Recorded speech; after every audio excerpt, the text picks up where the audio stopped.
The sun was setting over the quiet suburban neighborhood of Willow Creek, Texas, casting long shadows over the rows of neatly trimmed lawns and identical houses. Emily Carter sat by the window of her modest home, her frail frame wrapped in a blanket. The chemotherapy had taken its toll, leaving her weak and exhausted.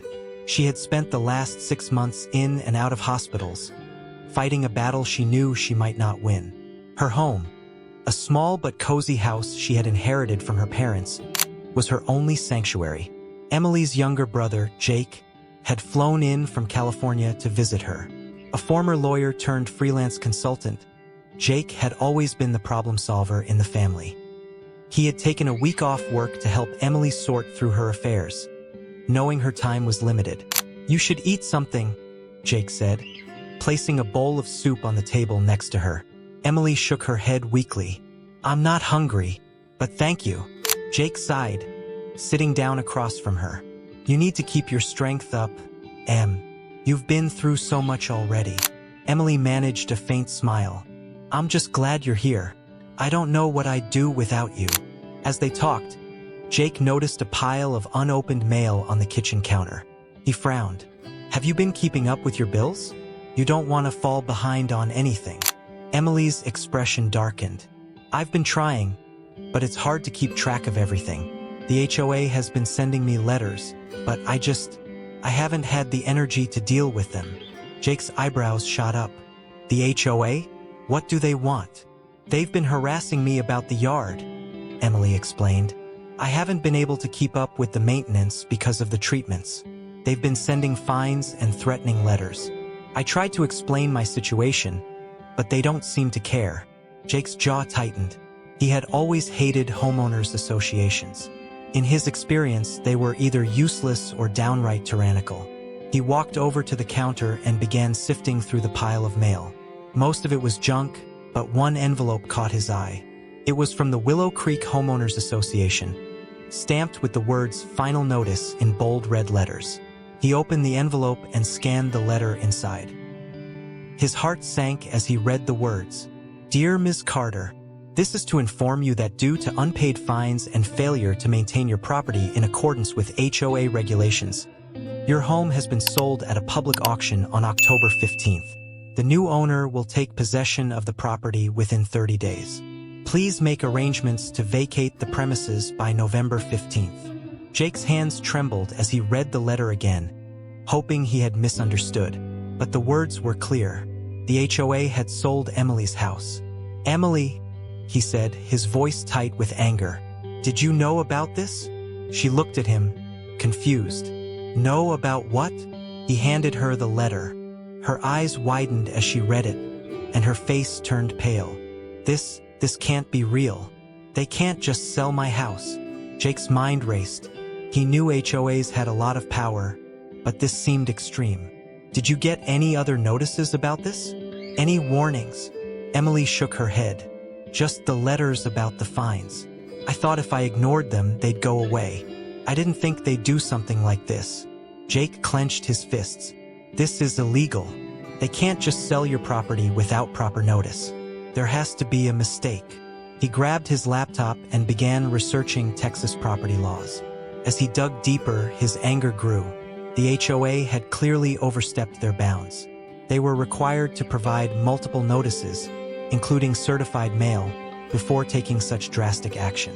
And even then, they couldn't just sell someone's home without a court order. "We need to fight this," Jake said, his voice firm. "They can't get away with this." Emily looked at him, her eyes filled with fear. "But what if we lose? I can't afford to hire a lawyer, Jake. I don't have the strength for a legal battle." Jake reached out and took her hand. "You don't have to do this alone. I'm here, and I'm not going to let them take your home. We'll figure this out together." As the night wore on, Jake made a list of everything they needed to do. First, they would request all the documentation from the HOA, including proof of the notices they claimed to have sent. Then, they would file a complaint with the local housing authority and, if necessary, take the HOA to court. But as Jake lay in bed that night, he couldn't shake the feeling that something was off. Why had the HOA moved so quickly? And why hadn't Emily received any proper notice? The next morning, Jake decided to visit the HOA office. He needed answers, and he wasn't going to wait for them to come to him. The office was a small, nondescript building at the edge of the neighborhood. Jake walked in, his jaw set with determination. The receptionist, a middle-aged woman with a tight smile, looked up as he approached. "Can I help you?" she asked. "I'm here to see Harold Thompson," Jake said, referring to the HOA president. "It's about Emily Carter's property." The receptionist's smile faltered. "Mr. Thompson is in a meeting right now. If you'd like to leave a message." "I'll wait," Jake interrupted, sitting down in one of the chairs. After what felt like an eternity, Harold Thompson emerged from a back room. He was a tall, balding man with a smug expression that made Jake's blood boil. "Mr. Carter, I presume?" Harold said, extending his hand. Jake ignored the handshake. "We need to talk about my sister's house. You had no right to sell it." Harold's smile didn't waver. "I'm afraid we followed all the proper procedures. Your sister was given multiple notices, and she failed to respond. The HOA has a responsibility to maintain the standards of this community." "Bullshit," Jake snapped. "You didn't send her any certified mail. You didn't even give her a chance to fix the problem. This was a power grab, plain and simple." Harold's expression hardened. "I suggest you watch your tone, Mr. Carter.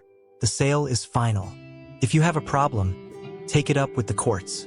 Jake leaned in, his voice low and dangerous. "Oh, I will. And when I do, I'll make sure everyone knows how you've been abusing your power." As Jake left the office, he knew this was just the beginning. The HOA had made a grave mistake, and he was going to make them pay. But what he didn't know yet was that this was only the tip of the iceberg. The HOA had secrets, dark, dangerous secrets, and Jake was about to uncover them all. Jake spent the next few days buried in paperwork. He had requested all the documents related to Emily's property from the HOA, but they were dragging their feet, claiming it would take weeks to compile the records. Frustrated, Jake decided to take matters into his own hands. He knew his parents had kept meticulous records, and if there was anything that could help Emily's case, it would be in the old filing cabinet in the basement. The basement was dimly lit, filled with boxes of childhood memories and forgotten belongings. Jake pulled open the creaky drawer of the filing cabinet and began sifting through the folders. He found old tax returns, insurance policies, and utility bills, but nothing that seemed relevant. Then, tucked away in the back of the drawer, he found a thick manila folder labeled Property Documents, Willow Creek. Inside the folder was a treasure trove of paperwork.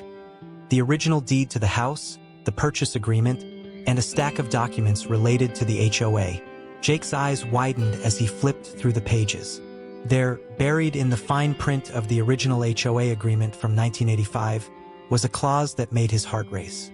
In the event that a homeowner is unable to maintain their property due to extenuating circumstances, including but not limited to illness or financial hardship, the HOA shall not have the authority to foreclose or sell the property without the express written consent of the homeowner or their legal representative.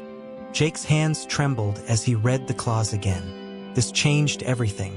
The HOA had no legal right to sell Emily's house without her consent, and they had clearly violated the terms of the original agreement. But there was more. As Jake continued to dig through the folder, he found a series of amendments to the HOA bylaws. One of them, dated 2005, appeared to remove the protective clause. However, there was no signature from Emily or her parents on the amendment. In fact, the signature line was blank. Jake's mind raced. If the amendment wasn't signed by the homeowner, it wasn't legally binding. The original clause still stood, and the HOA had violated it. He grabbed his phone and called Emily, who was resting in her room upstairs. "Emily, I found something. You're not going to believe this." When Jake explained what he had discovered, Emily's voice filled with hope. "Does this mean we can stop them?" "It means we have a fighting chance," Jake said. "But we need to act fast. I'm going to take this to a lawyer and see what our options are." The next morning, Jake met with Sarah Mitchell, a real estate attorney who specialized in HOA disputes. Sarah was a no-nonsense woman in her 40s with a reputation for taking on tough cases. She listened intently as Jake explained the situation and showed her the documents he had found. "This is huge," Sarah said, her eyes scanning the clause. "If this is legitimate, the HOA had no right to sell your sister's property. But we'll need to prove that the amendment removing the clause is invalid." "How do we do that?" Jake asked. Sarah leaned back in her chair. "First, we'll need to subpoena the HOA for all their records related to the amendment. If they can't produce a signed copy, the amendment is null and void. Second, we'll need to show that your sister was never properly notified of the sale. If they didn't follow the legal procedures, the sale can be overturned." Jake nodded, feeling a surge of determination. "Let's do it." Over the next few days, Jake and Sarah worked tirelessly to build their case. They filed a motion to subpoena the HOA's records and requested a hearing with the local housing authority. Meanwhile, Jake continued to dig through his parents' old files, looking for anything else that could help. One evening, as he was going through a box of his father's old notebooks, he found something that made his blood run cold. It was a handwritten note, dated just a few months before his father's death. "Harold Thompson came by today. He's pushing for the HOA to amend the bylaws again. Says it's for the good of the community. But I don't trust him. He's been eyeing our property for years. Told him I wouldn't sign anything without consulting a lawyer. He didn't like that." Jake's hands shook as he read the note. It was clear that Harold had been trying to get his hands on the property for years. But why? What was so special about Emily's house? The answer came the next day, when Sarah called with an update. "I just got off the phone with the housing authority," she said. "They've scheduled a hearing for next week. But there's something else you need to know." "What is it?" Jake asked. "I did some digging into the HOA's finances," Sarah said. "Turns out, they've been selling off properties left and right over the past few years. And guess who's been buying them up?" Jake's stomach churned. "Harold." "Bingo," Sarah said. "He's been using the HOA to seize properties under the guise of enforcing the rules, then flipping them for a profit. Your sister's house is just the latest in a long line of shady deals." Jake felt a surge of anger. Harold wasn't just a power-hungry bureaucrat. He was a predator, preying on vulnerable homeowners to line his own pockets. "We need to expose him," Jake said. "Not just for Emily, but for everyone he's screwed over." Sarah agreed. "We'll present the evidence at the hearing, but we'll need to be careful. Harold's not going to go down without a fight." As the hearing approached, Jake prepared himself for the battle ahead. He knew it wouldn't be easy, but he was determined to protect Emily's home and hold Harold accountable for his actions. But what Jake didn't know yet was that Harold had his own secrets. Secrets that went far beyond shady real estate deals. And as the hearing drew closer, those secrets would begin to unravel, threatening to destroy everything Harold had built. The day of the hearing arrived, and the tension in the small courtroom was palpable. Jake sat beside Emily, who looked frail but determined, her hands clasped tightly in her lap. Across the room, Harold Thompson sat with his lawyer, a slick-looking man in an expensive suit. Harold's smug expression made Jake's blood boil, but he forced himself to stay calm. This was their chance to expose the truth, and he couldn't afford to lose his cool. The hearing began with Sarah presenting their case. She laid out the evidence methodically, starting with the original HOA agreement and the protective clause that had been violated. "Your Honor," Sarah said, addressing the judge, "the HOA had no legal right to sell Ms. Carter's property without her consent. The original agreement explicitly prohibits such actions in cases of extenuating circumstances, including illness. Furthermore, the amendment that supposedly removed this clause is invalid, as it was never signed by the homeowner." Harold's lawyer, a man named Richard Cole, stood up to object. "Your Honor, this clause is outdated and no longer relevant. The HOA bylaws have been updated multiple times since 1985, and the current rules clearly give the association the authority to enforce property standards." Sarah didn't miss a beat. "If that's the case, then I'd like to see the signed amendment that removed the clause. We've subpoenaed the HOA's records, and they've failed to produce any documentation proving that the amendment was legally enacted." The judge, A stern woman in her 50s turned to Harold. "Mr. Thompson, can you provide the signed amendment?" Harold shifted uncomfortably in his seat. "Your Honor, the amendment was approved by the board and distributed to all homeowners. If Ms. Carter didn't sign it, that's her responsibility." Sarah stepped forward again. "Your Honor, we have evidence that Ms. Carter was never properly notified of the amendment. In fact, we have reason to believe that the HOA has been systematically targeting vulnerable homeowners, including Ms. Carter, to seize their properties for personal gain." The judge raised an eyebrow. "Do you have proof of these allegations?" Sarah nodded. "We do, Your Honor.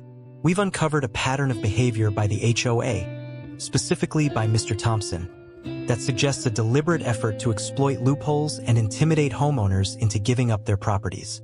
Jake watched as Harold's face turned red with anger. "This is outrageous," Harold snapped. "These accusations are baseless and defamatory."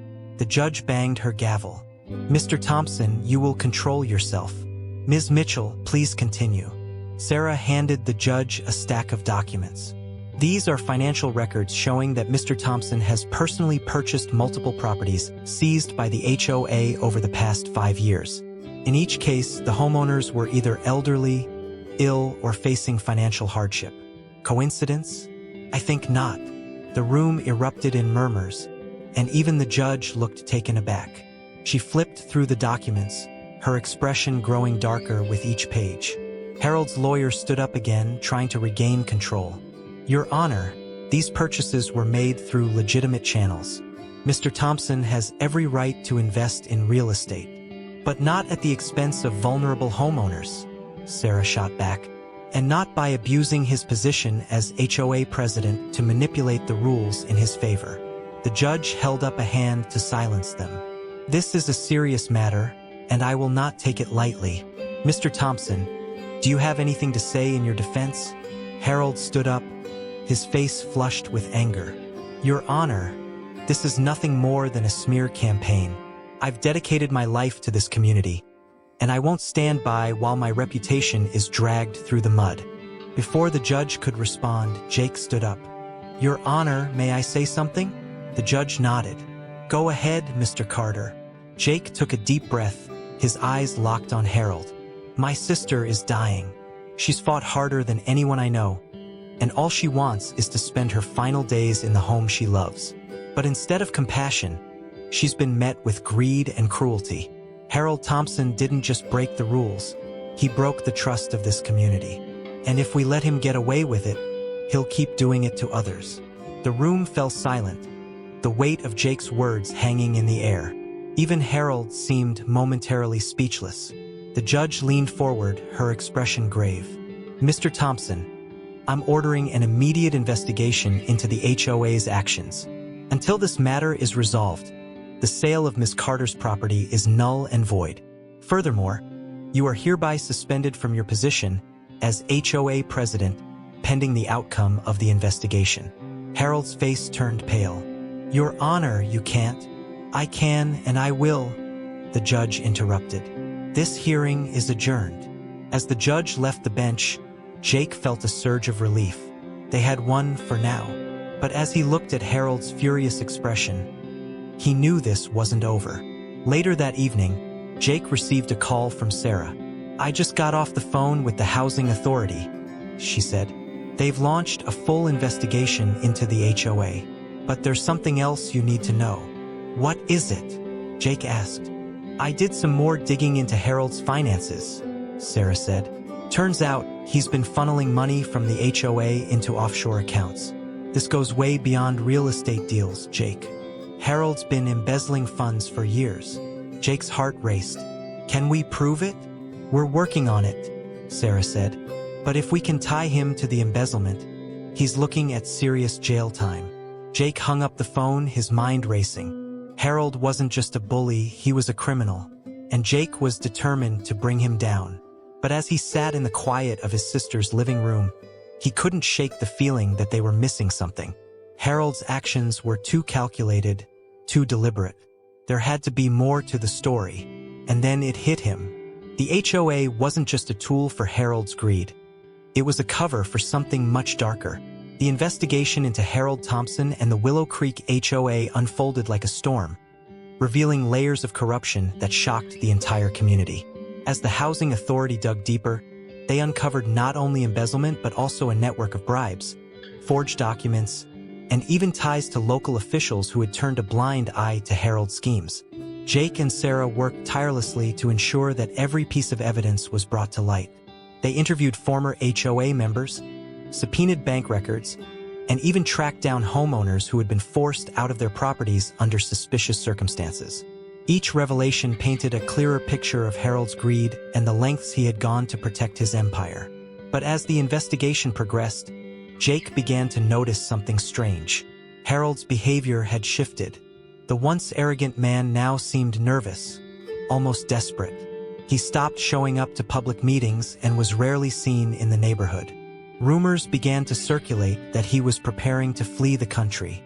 One evening, as Jake was reviewing documents in his sister's living room, he received a call from an unknown number. He hesitated before answering. "Jake Carter?" A voice on the other end said. It was low and urgent. "Yes, who is this?" "My name doesn't matter. What matters is that you need to stop digging. Harold Thompson isn't the only one involved in this. There are people who don't want their names coming out, and they're willing to do whatever it takes to keep it that way." Jake's heart pounded. "Is that a threat?" "It's a warning," the voice said. "You've done enough. Walk away while you still can." The line went dead. Jake sat in stunned silence, his mind racing. He had always known this fight was dangerous, but now it was clear that Harold's corruption went far beyond the HOA. There were powerful people involved, people who would stop at nothing to protect their secrets. The next morning, Jake shared the warning with Sarah. Her expression turned grim. "This changes things," she said. "If Harold's connected to something bigger, we need to be careful. But we can't back down now. Too many people have been hurt." Jake agreed. He couldn't let fear stop him, not when they were so close to justice. A few days later, the housing authority announced a press conference to reveal the findings of their investigation. Jake and Emily watched from home, their hands clasped tightly together as the lead investigator took the podium. After a thorough investigation, the investigator began. "We have uncovered widespread corruption within the Willow Creek Homeowners Association. Harold Thompson, the former president of the HOA, has been charged with embezzlement, fraud, and multiple counts of bribery. Additionally, several local officials have been implicated in the scheme." The room erupted in gasps and murmurs as the investigator detailed the extent of the corruption. Millions of dollars had been stolen, and dozens of homeowners had lost their properties due to forged documents and illegal sales. But the bombshell came at the end of the press conference. "We have also uncovered evidence that Mr. Thompson was involved in a larger criminal network," the investigator said. "This network used the HOA as a front to launder money and facilitate illegal activities. We are working with federal authorities to bring all those involved to justice." Jake felt a surge of vindication. They had done it. Harold's empire was crumbling, and the truth was finally coming to light. But the victory was bittersweet. Emily's health had continued to decline, and she was now confined to a hospital bed in the living room. As Jake sat beside her, holding her hand, she smiled weakly. "You did it, Jake," she whispered. "You saved our home." Tears filled Jake's eyes. "We did it together, Em. I couldn't have done it without you." Emily's smile faded as she closed her eyes. "I'm so tired, Jake. I just want to rest." Jake squeezed her hand, his heart breaking. "You can rest now, Em. I'll take care of everything." That night, Emily passed away peacefully in her sleep. Jake was devastated, but he knew she had died knowing her home was safe. In the weeks that followed, Jake threw himself into honoring Emily's memory. He used the settlement money from the lawsuit to establish a nonprofit organization called Emily's Home, dedicated to helping vulnerable homeowners fight back against predatory HOAs. The organization quickly gained national attention, and Jake became a vocal advocate for HOA reform. As for Harold Thompson, his downfall was swift and brutal. He was arrested the day after the press conference and charged with a litany of crimes. Facing the prospect of spending the rest of his life in prison, Harold made a desperate attempt to cut a deal with prosecutors. He offered to name names in exchange for leniency, but his co-conspirators weren't willing to take the risk. One morning, Harold was found dead in his cell. The official cause of death was ruled a suicide, but rumors swirled that he had been silenced to protect the powerful figures he had implicated. Jake didn't care about the rumors. For him, the fight was over. He had honored his sister's memory and exposed the corruption that had nearly destroyed her. But as he stood in the quiet of Emily's home one last time before putting it on the market, he couldn't shake the feeling that this was only the beginning. The HOA system was broken, and there were countless others like Harold out there, preying on the vulnerable. Jake made a silent promise to Emily. He would keep fighting, not just for her, but for everyone who had been wronged.